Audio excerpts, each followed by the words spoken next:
All right, so what I want to talk to you guys today is obviously the importance of donating blood, in regards to health and wellness. Me personally, I go every 4 to 8 weeks, just for the simple fact of I'm short, I'm heavy, and I kind of see it as like an oil change, I guess is the best way in my mind to put it, just to keep things moving, keep things fresh, and we'll talk about what the actual biological reasoning for that is. Um, but pretty much it's maintenance is just what it boils down to. So if we're talking about the health benefits for donating blood, there's obviously several. One which I think is it's not it's it kind of touches on almost every benefit that I have listed here, is just overall improved iron levels. So obviously donating blood is going to help regulate your iron levels inside of your body, and iron is responsible for producing hemoglobin, which carries oxygen, through your blood. Um, Obviously, however, too much iron can cause oxidative damage to things like your organs, internal tissues, things like that. So that can be detrimental down the road. I think it's called hematochromosis. I think is what it's called. Yeah, and essentially it's just an iron overload is just what that boils down to. And with the blood donation, it's pretty self-explanatory. You donate blood, you take blood out of your body. That iron level within your system is going to go down, and this is particularly helpful. Like blood donation is particularly helpful for men, and postmenopausal women, obviously because we're us three are not females. We do not have a menstrual cycle every 28 to 8 days. Like females do. So obviously they're losing a good bit of iron during that menstrual cycle. So specifically for males in postmenopausal women, it's definitely a good thing to donate blood. Not as often as you can, but every 6 months, somewhere in there. And we'll get into that here in a minute too. And so the second one, and I think this is the most prominent to me, is going to be that the cardiovascular health. And so studies suggest that just regular blood donation in itself may reduce the risk of, heart attacks, strokes, things of the like. Again, we're talking about iron here. High iron levels will increase your blood thickness, which will lead to, higher blood pressure, which again is going to put a strain on your heart. And then by donating blood, it's obviously going to again reduce the iron inside of your body, and your blood can flow more easily, and the heart isn't going to have to work uh, as hard. Kind of feel like an idiot talking to Chris because I think he has a heart thing on his cap, so he's just like, yeah, this is just boring as heck to me. But anyway, to me, this is particularly, beneficial for athletes, like us, who are, higher level athletes who actually train in the gym, get our heart rates up into the 150s, 160s. If you think about it, if you were to take, some kind of pump, like a peristaltic pump, and you put water in it and you put, thick maple syrup in it, it's going to be a heck of a lot easier on that pump, and the longevity of that pump will outlast the other one that's pumping that thick maple syrup. So if you kind of think of it in that aspect, um, donating blood, for sure is going to decrease the viscosity of your blood. In turn, is going to help your heart. And this kind of goes along with the cardiovascular health pro and the viscosity that we were just talking about.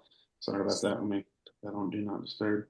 Um, but on the other side of the spectrum, if you have low iron levels, again, that blood viscosity is going to decrease, and that's going to allow more blood flow to flow freely through the body, and that's going to reduce any kind of strain on the heart, which again is going to reduce any kind of cardiovascular um, issue that you may have just later down the road. It can enhance things such as circulation, oxygen transport, and just overall efficiency of the heart.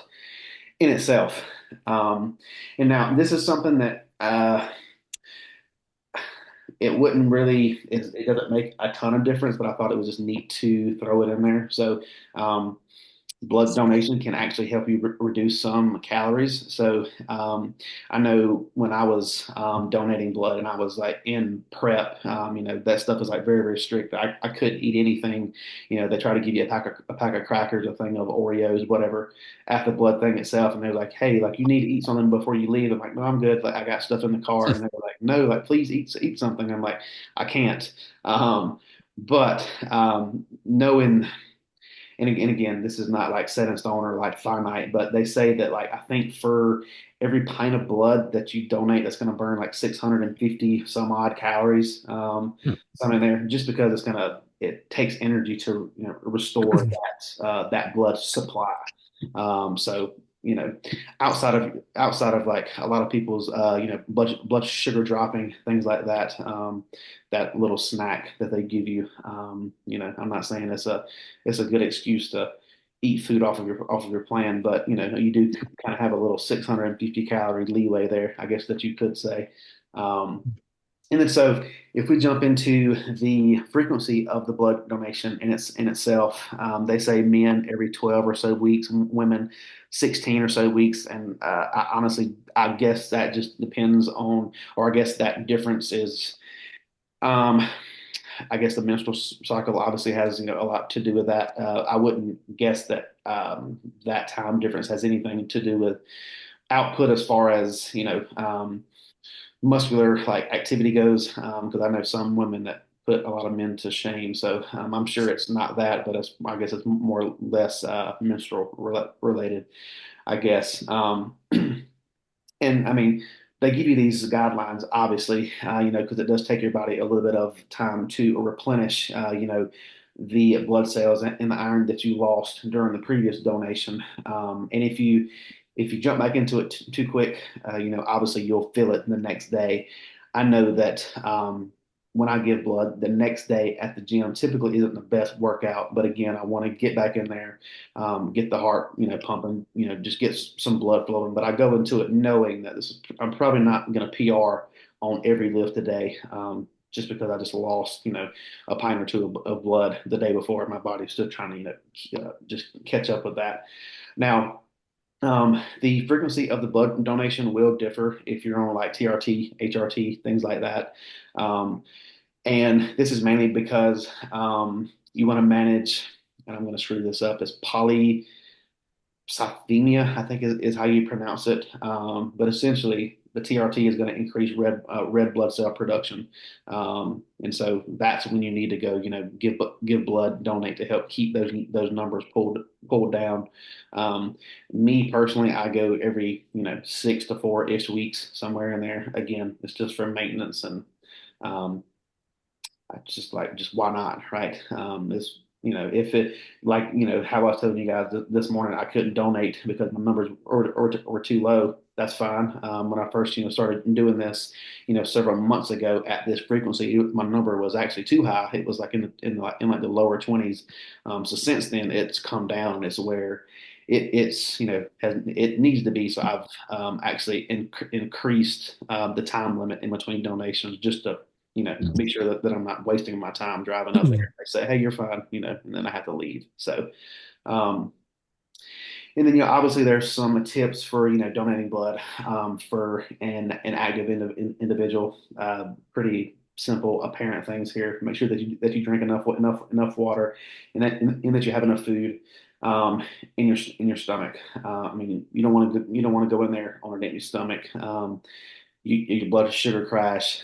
They have to, hang you upside down in them little chairs, all that good stuff. And I will say, in high school, I had just had my ACL replaced like 2 months prior.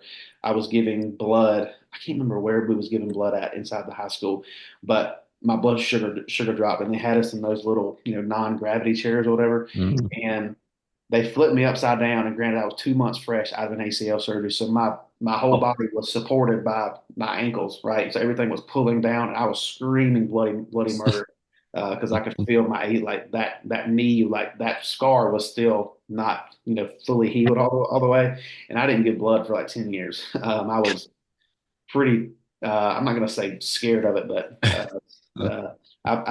if I haven't sat in one of them little anti-gravity chairs like that since, just because it freaked me out. And then obviously kind of like what we talked before. After it's done, take some rest. Obviously ease into the workout the next day, and then if anything else, have some a red meat later on that day to help replenish those iron levels. Um, just to kind of just give the body a bit of a boost in itself. Outside of that. I guess if there was any like precautions or like considerations that you should consider like before donating blood, one, just make sure that y'all know all those questions that they ask you up there. Like have you been out of the country? Just off the wall questions. A lot of them are honestly, but they have to be asked. I know every time that I go, they always ask, "Have I traveled abroad?" And I just say Aruba because I've been to like 20 different countries, but I don't want to list all 20 off. And they say, "Oh yeah, this one country has something something, and you can't." And I'm like, "Okay, sure." Like I've been to Aruba, and that's obviously on the list because that's what I say every single time. So. Um, and then so outside of that,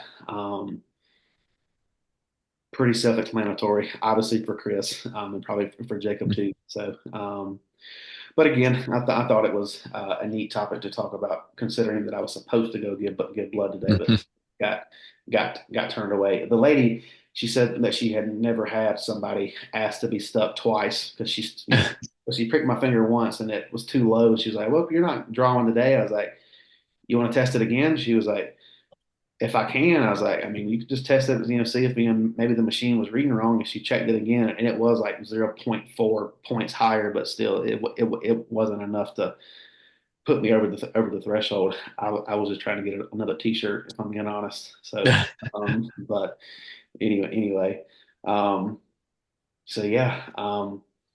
If you got any questions, Jacob, you might want to direct them to Chris. Um, outside of that, I mean, and it doesn't have to be about this. Is any of you guys got any questions about anything? And for sure, it doesn't have to be about this at all. You guys got anything? No, I think I'm good. This Yeah. is I've actually never given blood, so that would be really yeah, I've never done it even through college whenever they have like the little blood connection things come. I don't know. I never did it. I think it was I'm not necessarily scared of needles, especially now. Like I've kind of gotten used to it. Because even like the last time that I've had like blood drawn, I just sit there and watch it. But whenever it comes to like giving blood, like I've never had that done. But I feel like just after hearing you talk and then like just some of the other stuff that you've put out there, I feel like it probably wouldn't be a bad idea. Just to, yeah. for one, get a feel for like, I might feel better in some type of regard by giving Oh, yeah. blood. So, I think, and Chris May could tell me this. The when I went to go give blood, and it was on Super Bowl Sunday, because I remember I wanted to go watch the game. I was giving blood in an Ingles parking lot, which they got the little vans or buses or whatever, and she started drawing my blood. I think it was a double something donation. Anyway, she was like, "Sir, if you could sit here for another hour, we'll pay you $150 for this." I think it was a double O because I'm O positive. She's like, "We'll give you $150 if we can give you this certain test that's going to last an hour and a half." And I was like, we just bought groceries. They're in the car. Like, I'll take a rain check. I'll come back later, kind of thing. But yeah, outside of that, now, Jacob, if you do go up there, they give you like gift cards and stuff yeah. like that, like How Amazon's. long does it normally take? Uh, You know? Needle in, needle out, like 5, 10 minutes. But the longest part Oh, is them asking you the questions and just oh, wow. the whole legality stuff. I mean, typically Okay.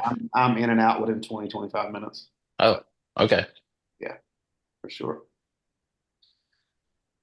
Well, outside of that, I appreciate you two for showing up.